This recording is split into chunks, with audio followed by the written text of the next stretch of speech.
Hello friends, मेरा नाम है नवोदित तिवारी और आप देखना शुरू कर चुके हैं स्टॉक वाणी ज्ञानस्य परमोधना, जहां बिलीव करते हैं कि नॉलेज ही सबसे बड़ा वेल्थ है।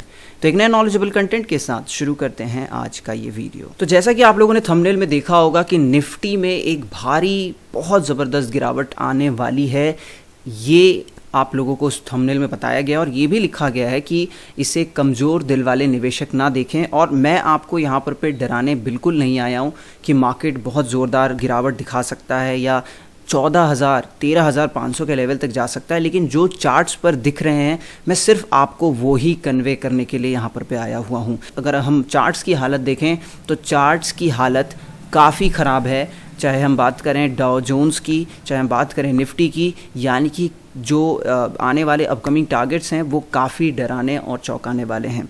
तो ऐसा क्या कुछ हो गया जिसके कारण से ये हालत बनते जा रही है? इसके पीछे सबसे बड़ा जो रीज़न है वो कहीं ना कहीं इन्फ्लेशन है। इन्फ्लेशन ऑलरेडी स्पाइकअप होता हुआ दिखाई दे रहा था। हमको इस चीज़ के बारे में पता है कि गवर्नमेंट की तरफ से कंटिन्यूसली मेजर्स आ रहे थे रेट कट के, और जब लोगों को सस्ते ब्याज पर या सस्ते इंटरेस्ट पर पैसा मिलता है तो कहीं ना कहीं मार्केट में लिक्विडिटी आती है, और लिक्विडिटी आने के कारण से इन्फ्लेशन शूट अप होता है। तो ये चीज़ें तो हमको पता थी और इस चीज़ से हम कहीं ना कहीं निपट भी रहे थे, लेकिन ऑल ऑफ सडन जहाँ पर रशिया और यूक्रेन का वॉर शुरू हो गया और वॉर शुरू होने के बाद से कमोडिटी की प्राइजेस आसमान पर पहुंच और उसके कारण से इन्फ्लेशन और शूटअप होता हुआ दिखाई दिया। और अब जो इन्फ्लेशन शूटअप हुआ है that is going beyond control, और इसी के कारण से हमारे इक्विटी मार्केट में ज़ोरदार पिटाई हमको देखने को मिल रही है। तो मैं आपसे फिर से बोलूँगा कि मैं आपको डराने नहीं आया हूँ, लेकिन जो चार्ट्स पर दिख रहा है मैं उसके हिसाब से यहाँ पर बात करने आया हूँ। और चार्ट्स पर जो टारगेट्स नज़र आ रहे हैं वो मैं आपको अभी दिखा देता हूँ। वो नज़र आ रहे हैं 14,600 और 13,500 के टारगेट्स।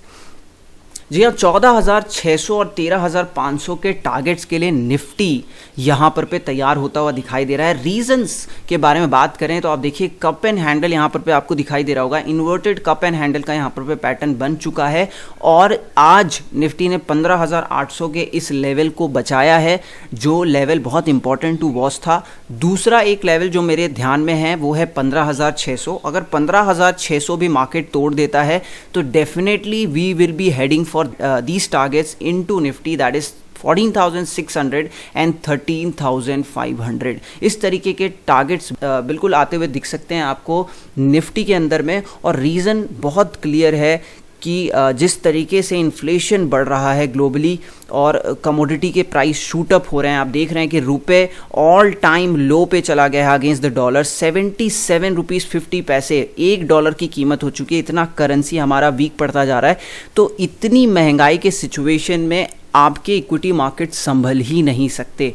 ये बिटर ट्रुथ है, लेकिन आपको इस ट्रुथ को एक्सेप्ट करना पड़ेगा। और अगर मार्केट में 15,600 का लेवल भी नहीं बचता है तो डेफिनेटली आपको अपनी पोर्टफोलियो से गेन वाले शेयर्स को हल्का करना चाहिए। भले आप उसे दोबारा सिप मोड में खरीदना शुरू करें, लेकिन एक बार के लिए कैश में आने की कोशिश ज़रूर करें, क्योंकि ये टारगेट्स इस बार आते हुए दिख सकते हैं। अब मैं दूसरा जो साइड आपको बता दूं कि सबसे ज़्यादा अगर महंगाई से कोई देश परेशान है तो वो है आपका अमेरिका, वो है आपका यूरोप। ये दोनों देशों की हालत ख़राब है क्योंकि they were the buyers of crude oil and natural gas from Russia, और रशिया पे उन्होंने लगातार खुद ही सैंक्शन लगा दिया और बोला कि हम नहीं खरीदेंगे क्योंकि हम उसकी इकोनॉमी को सपोर्ट नहीं करते हैं, क्योंकि वो यूक्रेन के साथ वॉर कर रहा है। और इस सैंक्शन के कारण अमेरिका खुद ही अब अपने पैर में कुल्हाड़ी मारता हुआ दिखाई दे रहा है। और जब डाउ जोन्स के चार्ट को देखते हो यहाँ पर तो आप देखिए कि राउंडिंग टॉप यहाँ पर स्ट्रक्चर है। बहुत दिनों से ये लेवल बच रहा था। द लेवल वॉज 33,000 और फाइनली 33,000 का लेवल टूटा है, और टूट करके आप देखिए कि किस तरीके का एक सिंगल ट्रेंड में ही आपको फॉल आता हुआ दिखाई दिया, और 31,800 के लेवल के आसपास आपका डाउ जोन्स पहुँच चुका है। और अगर आप इस डेप्थ को कैलकुलेट करते हैं तो कहीं ना कहीं 36,000 से लेकर के 33,000 का ये डेप्थ है, यानी कि 3,000 का फॉल आपको यहाँ से आता हुआ दिख सकता है। और इसके प्रोस्पेक्ट से और इस 3,000 के फॉल को जब हम कैलकुलेट करते हैं तो target is coming around 30,000 in Dow Jones. और अगर मैं आपको सबसे बड़ी सरप्राइजिंग बात बता दूं कि प्री कोविड जो डाउ जोन्स का लेवल था दैट वाज 29,538, और हम बहुत करीब हैं प्री कोविड एरा के पास पहुंचने के, यानी कि कोविड के बाद जो ड्रॉप आया आप उसको इग्नोर करिए, लेकिन कोविड के पहले जो हालत थी वो थी 29,000-30,000 के आसपास के डाउ जोन्स की, और वहीं पर डाउ वापस पहुंचने की तैयारी में है।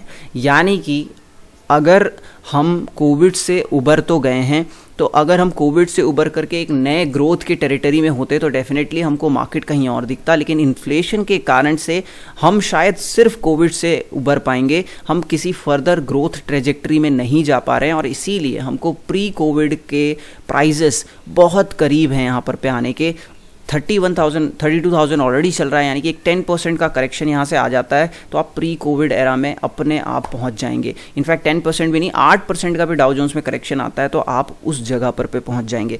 और सबसे ज़्यादा हालत जो ख़राब है वो डाउ जोन्स की है, और डाउ जोन्स आप देख सकते हैं प्री कोविड एरा में पहुँचने वाला है। वहीं पर निफ्टी प्री कोविड के टाइम्स पे कहाँ पर था, आपको मैं एक रेड लाइन यहाँ पर दिख रही होगी, मैंने बना करके रखी है, ये था प्री कोविड एरा 12,330 का, और अभी हम चल रहे हैं 16,000, यानी कि हमको यहाँ से 4,000 पॉइंट गिर रहे होंगे, और जो कि 20% से भी ज़्यादा है फ्रॉम इंडियन मार्केट के पर्सपेक्टिव। वहीं पे जो डाउ की हालत है वो हमसे ज़्यादा कमज़ोर है, क्योंकि महंगाई की मार हमसे ज़्यादा अभी वहाँ पर पे है। तो ये कुछ टारगेट्स बिल्कुल आ सकते हैं मार्केट में, और आप ज़बरदस्ती अपने आप को कॉन्फिडेंस मत दीजिएगा कि मार्केट है घूम जाएगा, ख़रीद लेता हूँ, हो सकता है यहाँ पे बॉटम बन जाए। तो ये सारे एक्सक्यूज़ेस को साइड में रख करके, इमोशंस को साइड में रख करके मार्केट को सामने से देखिए, और 15,600 के टूटने के बाद आपको एक बड़ा झटका मार्केट में डेफिनेटली देखने को मिल सकता है। आई विश कि मैं गलत हो जाऊँ, लेकिन मार्केट के जो चार्टिंग है वो यही कुछ आपको बतला रही है। और वहीं पर जब मैं किसी भी एक्सपायरी के ऑप्शन चेन को एनालाइज करने की कोशिश करता हूँ, तो आप कोई भी राउंड फिगर साइड में आप कॉल ऑप्शन में चले जाइए, देखिए यहाँ पर पे 15,950, ये अगली एक्सपायरी का हम देख रहे हैं 19 मई का। हर कॉल के साइड पे जो टोटल ओआई खड़ा है वो कहीं ना कहीं पुट से डबल है। 70,000, 75,000, 15,950 पे आपको देखने को मिल रहा है, वहीं पे 15,800 पे 37,000। आप देखिए 15,700 पे 20,000 का टोटल ओआई है, यानी कि आप करंट मार्केट से 100 पॉइंट नीचे जा रहे हैं, आपको पुट साइड में 20,000 दिख रहा है, और वहीं पे ऊपर आ रहे हैं तो आपको 43,000 दिख रहा है।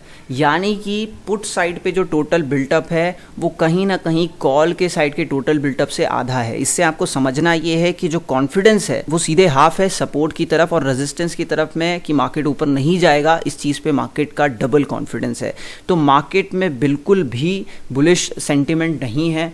बुलिश सेंटिमेंट आने के लिए क्या कुछ चाहिए, सबसे पहले तो वॉर ख़त्म होना पड़ेगा। अगर वॉर एंड नहीं होता है तो आपको मार्केट में कोई भी रौनक लौटती हुई नहीं दिखती। और सबसे अच्छी बात, अगर मैं आपको एक पॉजिटिव बात यहाँ पर बता दूँ, तो एक पॉजिटिव चीज़ मैं जो आपको बताना चाहता हूँ वो ये है, अक्रॉस ग्लोब जो कंट्री सबसे कंफर्टेबली प्लेस्ड है, सबसे कंफर्टेबली बैठी हुई है, वो है इंडिया, क्योंकि हमारे ग्लोबल टर्म्स किसी भी देश से ख़राब नहीं है, और इसी कारण से इन्फ्लेशन का मार हमारे यहाँ पर पे उतना नहीं होगा जितना यूके और यूएस में होने वाला है।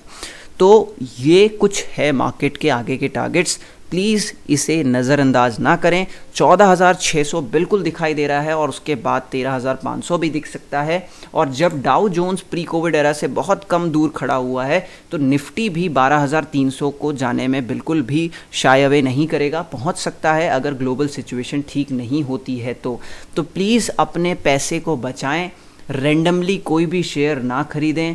बहुत सारे ऐसे यूट्यूबर्स हैं जो रेगुलरली वीडियो बनाते हैं और रेगुलरली कोई ना कोई स्टॉक रेकमेंड करते हैं। प्लीज़ अभी वो समय नहीं है जब आप रेगुलर स्टॉक्स खरीदें। मार्केट में कैश लेके बैठिए, मार्केट को पहले जो वोलाटिलिटी है उसको कहीं ना कहीं कंट्रोल में आने दीजिए, और उसके बाद आप वापस से स्टॉक ऐड करना शुरू करिएगा। क्योंकि मुझे लगता है कि आप जो भी स्टॉक आज सोच रहे हैं खरीदने के लिए, वो डेफिनेटली आपको इस प्राइस से सस्ता मिल सकता है, अपार्ट फ्रॉम फ्यू स्टॉक्स। कुछ स्टॉक्स को अगर छोड़ दें, मेजर स्टॉक्स आपको आज के भाव से सस्ता ज़रूर मिल सकता है।